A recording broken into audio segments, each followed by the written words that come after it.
guys எல்லாருக்கும் ஒரு பெரிய ஹாய் அண்ட் வணக்கம். இந்த வீடியோல நம்ம என்ன பார்க்க போறோம் அப்படின்னா எக்ஸல்ல இருக்கக்கூடிய முக்கியமான ஷார்ட்கட்ஸ் என்ன, இதுல பேசிக்ல இருந்து அட்வான்ஸ் வரைக்கும் இருக்க போது.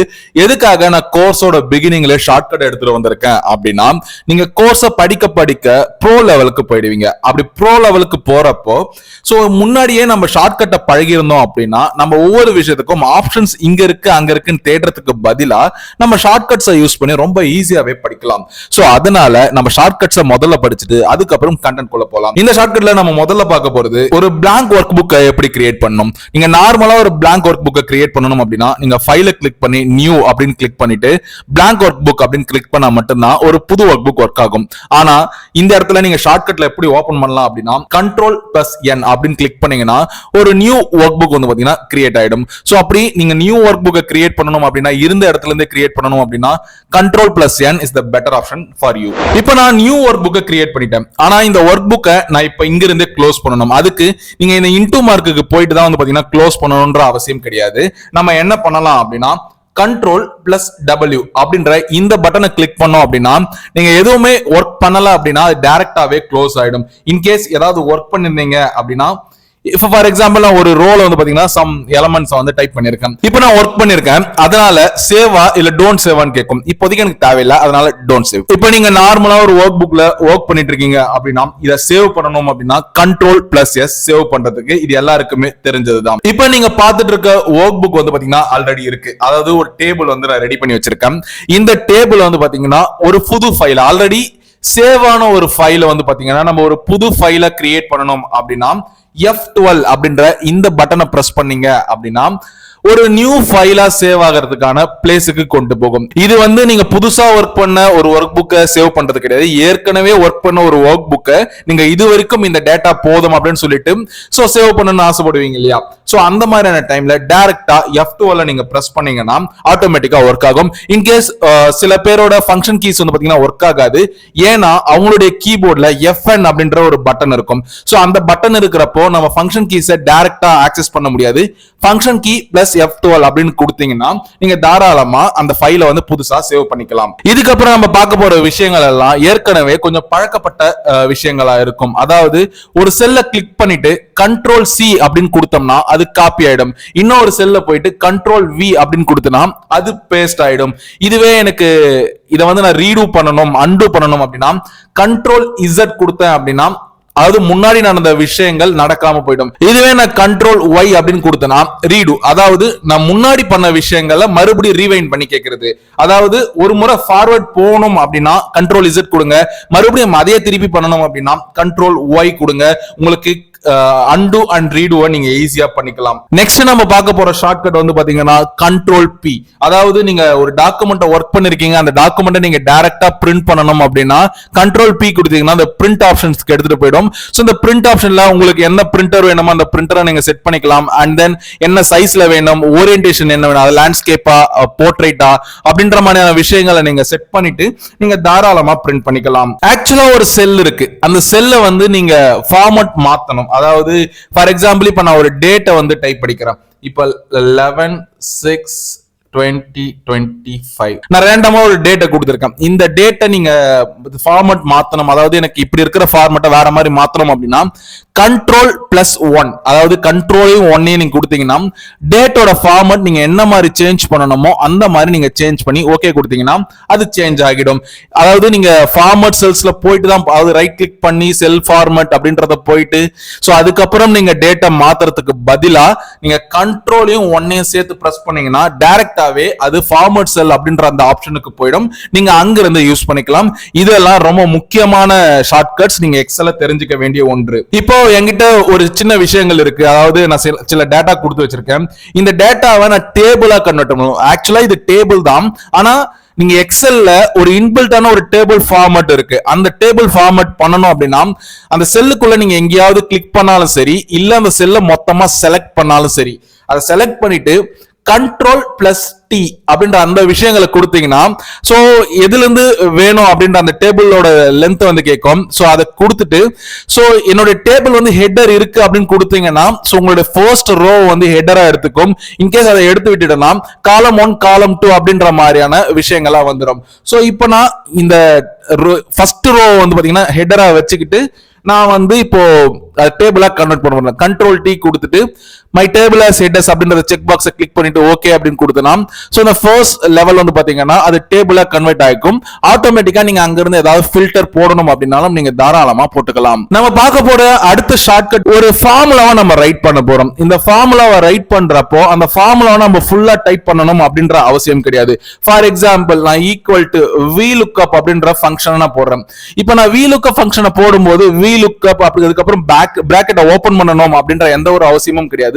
டைரக்டா நான் ஈக்குவல் டு VLOOKUP கொடுக்கும்போது சஜஷன்ல வந்துரும். அதுக்கப்புறம் டேபை பிரஸ் பண்ணிட்டேன்னா ஆட்டோமேட்டிக்கா அந்த ஃபார்முலாவுடைய நெக்ஸ்ட் லெவலுக்கு வந்து பாத்தீங்கன்னா போயிடும். உங்களுக்கு ஒரு சந்தேகம் வரலாம், இதுவே சம் அப்படின்ற மாதிரியான ஃபங்க்ஷன்ல நிறைய ஃபங்க்ஷன் இருக்கு, இது எப்படி நான் வந்து டேப் யூஸ் பண்றது அப்படின்னு கேட்டீங்கன்னா ஆக்சுவலா நீங்க சம் டேப் கொடுத்தீங்கன்னா அதுல முதல் நம்பர்ல வரது வந்துரும். சோ இன் கேஸ் எனக்கு சம் இஃப் எஸ் அப்படின்ற இந்த ஃபங்க்ஷன் வேணும் அப்படின்னா நீங்க அந்த இடத்துல எடுத்துட்டு வந்து அதை கிளிக் பண்ணணும் அவசியம் கிடையாது. அந்த இடத்துல டேப் பிரஸ் பண்ணீங்கன்னா அந்த ஃபங்க்ஷன் வந்து பாத்தீங்கன்னா அந்த செல்லுக்கு அப்ளை ஆக ஸ்டார்ட் ஆயிடும். அடுத்ததா நம்ம பார்க்க போற ஷார்ட்கட் வந்து பாத்தீங்கன்னா இப்போ ஒரு டேபிள்ல ஒரு ஃபார்முலாவை போட்டிருக்கீங்க.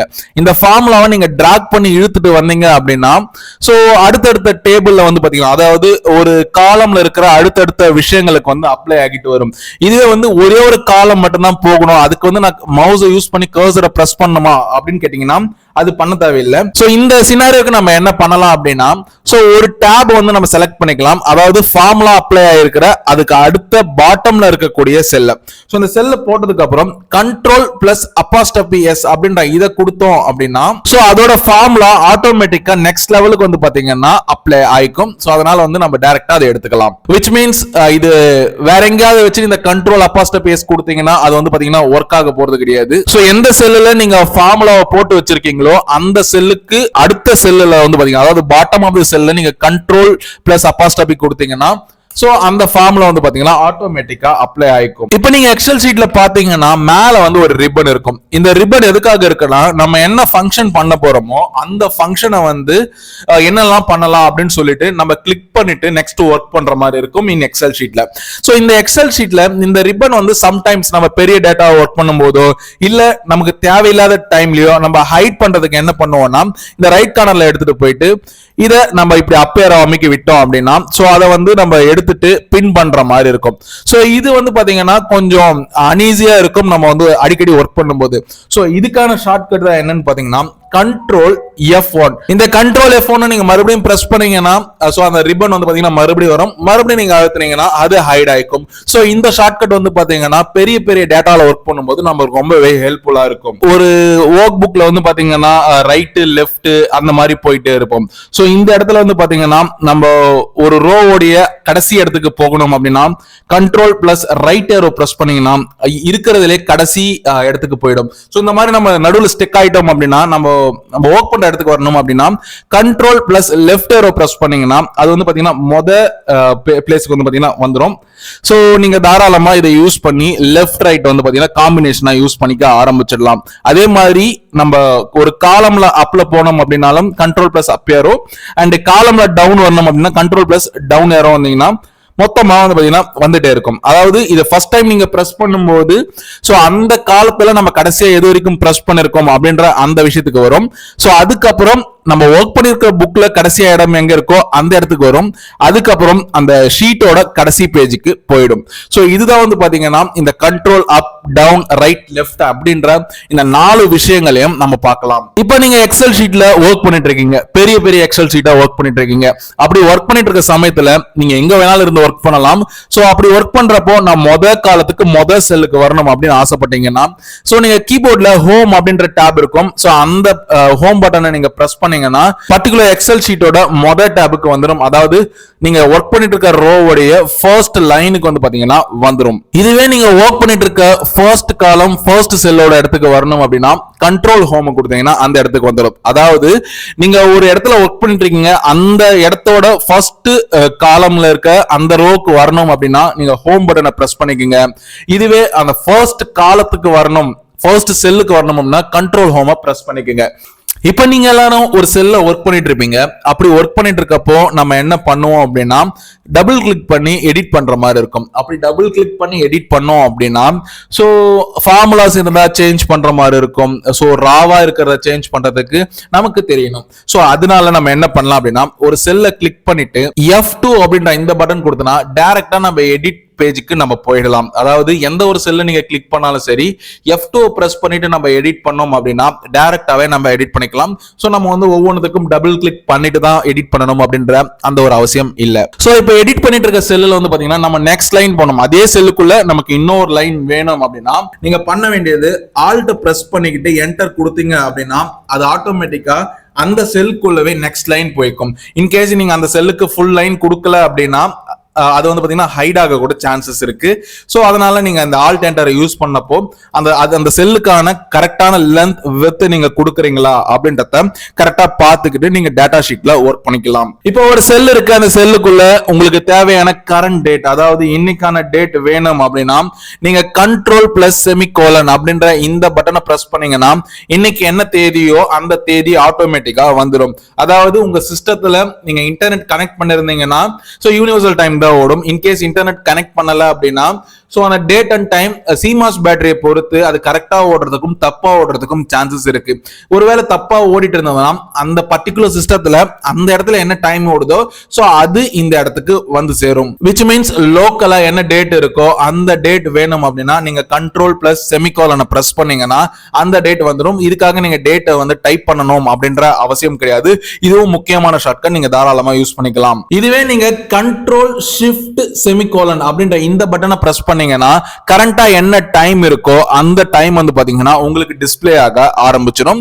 சோ ஒரு டைமை நீங்க வைக்கணும் அப்படின்னா கண்ட்ரோல் ஷிஃப்ட் செமிகோலன், இதே நீங்க டேட் வேணும் அப்படின்னா கண்ட்ரோல் செமிகோலன். இது ரொம்பவே முக்கியமான ஷார்ட்கட், தாராளமா நீங்க யூஸ் பண்ணிக்கலாம். இந்த வீடியோல நம்ம பார்க்க போற கடைசி ஷார்ட்கட் என்னன்னு பாத்தீங்கன்னா நார்மலா நம்ம ஒரு விஷயத்தை காப்பி பண்ணி பேஸ்ட் பண்றோம் அப்படின்னா கண்ட்ரோல் சி பண்ணா காப்பி ஆயிடும். அதே இடத்துல இன்னொரு கண்ட்ரோல் வி கொடுத்தோம்னா சோ என்ன ஃபார்முலா போட்டிருக்கோமோ அந்த ஃபார்முலாக்கு ஏத்த மாதிரி, அதாவது இங்க பாத்தீங்கன்னா இங்க லோவர் F9 அப்படின்ற இந்த ஃபார்முலா யூஸ் பண்ணிருக்கேன். சோ இந்த இடத்துலயும் பாத்தீங்கன்னா அதே லோவர் F9 அப்படின்ற அந்த விஷயங்கள் இருக்கு. ஆனா இப்போ எனக்கு வந்து இந்த இடத்துல இருக்கிற அந்த பர்டிகுலர் நேம் மட்டும், அதாவது அந்த டெக்ஸ்ட் மட்டும் எனக்கு வேணும் அப்படின்னா நார்மலா காப்பி பண்ற மாதிரி காப்பி பண்ணிக்கங்க. ஆனா பேஸ்ட் பண்றப்ப கண்ட்ரோல் ஷிஃப்ட் வி அப்படின்ற இந்த மாதிரி கொடுத்தீங்க அப்படின்னா உங்களுக்கு வெறுமனே டெக்ஸ்ட் மட்டும் உங்களுக்கு பேஸ்ட் ஆயிடும். அந்த இடத்துல என்ன டெக்ஸ்ட் இருக்கோ அது மட்டும். ஆல்ரைட் गाइस, இந்த வீடியோ உங்களுக்கு இன்ட்ரெஸ்டிங்கா இருந்திருக்கும். அண்ட் தென் எக்ஸல் பத்தின நிறைய ஷார்ட்கட்ஸ் தெரிஞ்சிருப்பீங்க அப்படின்னு நான் நம்புறேன். சோ இன்னும் அடுத்தடுத்து எக்ஸல் வீடியோஸ்லாம் வந்துகிட்டே தான் இருக்கும். இந்த டுட்டோரியலை நான் முடிஞ்ச அளவுக்கு சீக்கிரமாகவும் எஃபெக்டிவாகவும் ரொம்ப ஷார்ட் டியூரேஷன்லயும் சொல்லிக் கொடுக்க நான் ட்ரை பண்றேன். அண்ட் தென் மோர் தென் ஒரு 10 hours கிட்ட இந்த எக்ஸல் சீரியஸ் வந்து பாத்தீங்கன்னா போகும் அப்படின்றத நான் எக்ஸ்பெக்ட் பண்றேன். இந்த வீடியோ இவ்வளவு நேரம் பார்த்த எல்லாருக்குமே ஒரு பெரிய நன்றி. இந்த வீடியோ உங்களுக்கு பிடிச்சிருந்தா ஒரு லைக் பண்ணுங்க, பிடிக்கல அப்படின்னா டிஸ்லைக் பண்ணுங்க. அது ஏன் பிடிக்கல அப்படின்றதுக்கான காரணத்தை கீழே கமெண்ட்ல சொல்லுங்க. நான் நெக்ஸ்ட் வர வீடியோல திருத்திக்க முயற்சி பண்றேன். இது வெப்டெக் அகாடமி. ஒன்னா படிக்கலாம், சேர்ந்து படிக்கலாம், ஒன்னா வளரலாம். நன்றி.